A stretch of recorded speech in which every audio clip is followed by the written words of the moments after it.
Hello dear friends and dear students, welcome to my YouTube channel Delta DM Maths Point। দেখো আজকের ক্লাসের বিষয় সহজ পদ্ধতিতে বীজগণিতের যোগ। এই বীজগণিতের যোগ বিয়োগ এই বিষয়টা নিয়ে দেখছি অনেকের মধ্যে অনেক সমস্যা আছে। অনেক হয়তো বীজগণিতের অঙ্ক জানে কিন্তু যোগ বিয়োগ বিষয়টা খুব ভুল করে। সেই জন্য আজকের ক্লাসটা শুরু করা হচ্ছে এই বীজগণিতের যোগ। আমি এর পরের ক্লাসটা নেব বীজগণিতের বিয়োগ, যে কীভাবে বীজগণিতের যোগটা করতে হয়। হয়তো ভাবছো খুবই সহজ পদ্ধতিতে আমরা সবাই জানি,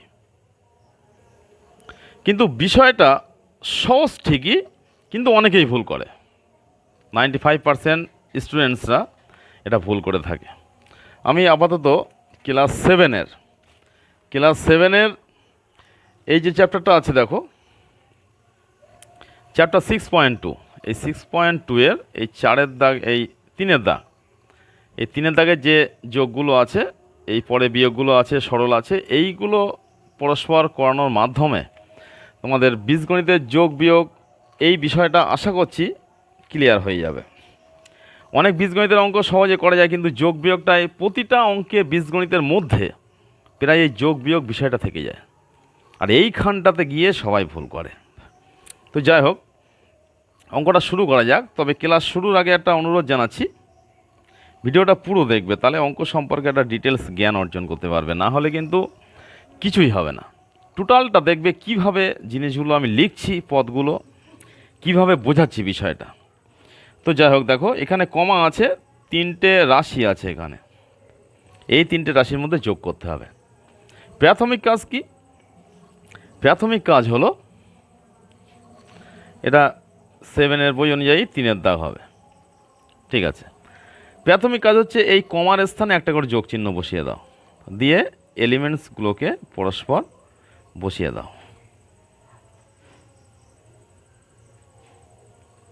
ক্লিয়ার হলো? Equals to.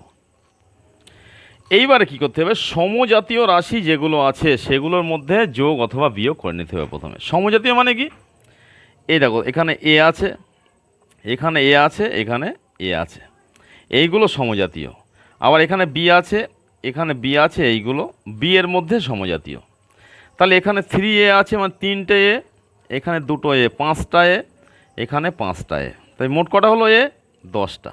Simple 10a। B এর বিষয়টা খেয়াল করো, এখানে একটা বি, এখানে 4টে বি, তাহলে 4-এর আগে 5টা বি, আর এখান থেকে একটা বি বাদ যাচ্ছে, তাই কটা বি হবে? 4টে বি হবে। আরও একটা কাজ করতে পারো, প্লাস বি মাইনাস বি কাটাকুটি করে দাও।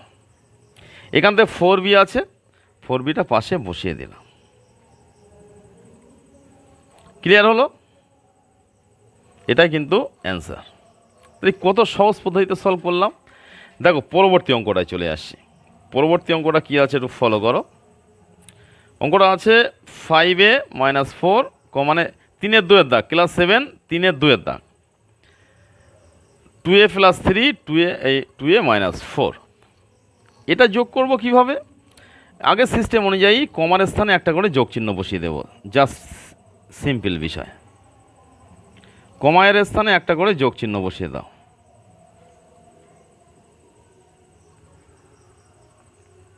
এবার কি করতে হবে? সেই একই সমজাতীয় রাশি কারা কারা আছে তাদের মধ্যে আগে যোগ করে নাও। 5টা এ, এখানে 2টো এ, 7টা এ, এখানে 2টো এ, 9টা এ, তাহলে 9a। এখানে দেখো কোনো বি নেই, জাস্ট সংখ্যা আছে কিছু, -4 এখানে +3। তাহলে বীজগণিতের নর্মাল যে যোগ বিয়োগগুলো আছে সেগুলো থেকে আমরা জানি একই চিহ্ন হলে সেই সমস্ত সংখ্যাগুলোর মধ্যে যোগ হয়। তাহলে -4 আর -4 যোগ করলে -8, এখানে +3 আছে, +3টা এখানে বসিয়ে দেওয়া হলো, ঠিক আছে। ইকুয়ালস টু, এবারে 9a যথারীতি বসে যাচ্ছে এখানে।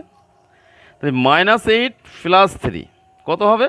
সবসময় বড় সংখ্যা চিহ্ন বসে, যে কোনো সংখ্যা চিহ্ন তোমার বাম দিকে, এইটা চিহ্ন এটা, 3 চিহ্ন এটা। তাহলে দুটো সংখ্যার মধ্যে যে সংখ্যাটা বড় হবে তার চিহ্নটা বড়, সেটাকে প্রথমে দাও, তারপরে বড়টা থেকে ছোটোটা বিয়োগ করে দাও। তাই কত হবে?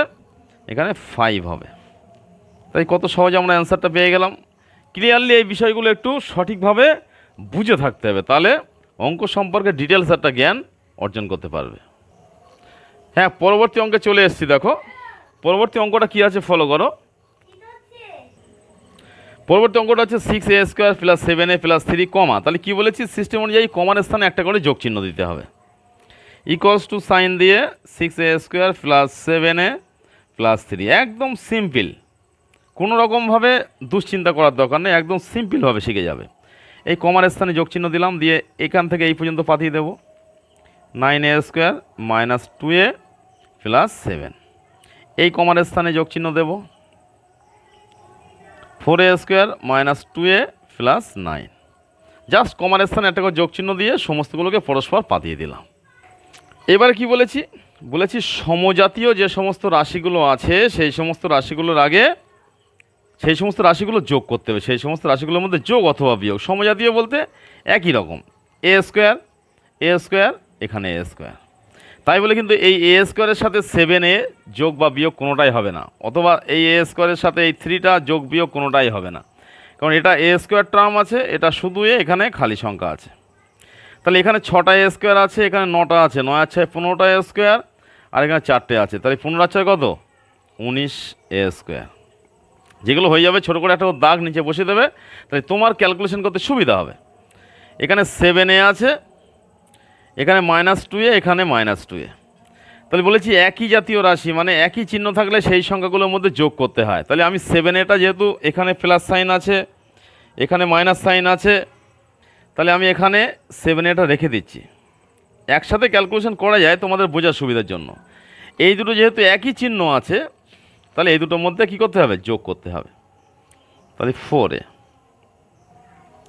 এবার খালি সংখ্যায় চলে আসে, এখানে 3, এখানে 7, 10, এখানে 9, 10 আর 9 কত, 19। ইকুয়ালস টু কত হচ্ছে দেখো, এখানে 19a² বসে যাচ্ছে, 7a আর 4a দুটো সংখ্যার মধ্যে চিহ্ন বড় হচ্ছে 7a, তাই 7a বসে যাচ্ছে এখানে, মানে 7এর চিহ্নটা বসছে, বড়টা থেকে ছোটোটা বিয়োগ করো 3a, এখানে +19 আছে, 19টা বসিয়ে দিলাম। তাহলে দেখো কত সহজ পদ্ধতিতে আমরা অঙ্কগুলো সলভ করলাম। তো এইভাবে সহজ পদ্ধতিতে অঙ্ক শিখতে গেলে, জানতে গেলে তোমাকে কী করতে হবে, এই চ্যানেলে থাকতে হবে, অর্থাৎ চ্যানেলটাকে সাবস্ক্রাইব করে ভিডিওটাকে লাইক দিতে হবে। কেন লাইক দিলে আমি বুঝবো হ্যাঁ তোমাদের বিষয়গুলো ভালো লাগছে বা তোমরা সহজভাবে শিখতে পারছো। তবে হ্যাঁ, আরও একটা বিষয়, তুমি এই অঙ্কটা তখনই ভালোভাবে শিখলে যখন এই সেম অঙ্কটা বা এই ধরনের অঙ্ক তুমি আরেকজনকে সঠিকভাবে বোঝাতে পারবে, তখন কিন্তু তুমি অঙ্কটা ভালোভাবে শিখলে। সে যদি তোমার কাছে শিখতে পারে বা তুমি তাকে সঠিকভাবে বোঝাতে পারো, তাহলে ভাববে তোমার অঙ্ক শেখা ঠিক আছে বা তুমি একজনকে শেখাতে পারছো। তো যাই হোক, আমরা পরবর্তী ক্লাসে এই সংক্রান্ত যোগ অথবা বিয়োগ এই সমস্ত অঙ্ক নিয়ে আলোচনা করব, তোমরা সঙ্গে থেকো। আর কোনো রকম বুঝতে অসুবিধা হলে আমাকে কমেন্টস বক্সে জানাবে যে আমার এইখানটা বুঝতে অসুবিধা হচ্ছে বা এই বিষয়টা আমি বুঝতে পারলাম না, আমি সঠিকভাবে সেই বিষয়টা নিয়ে তোমাদের সাথে আবার আলোচনা করব।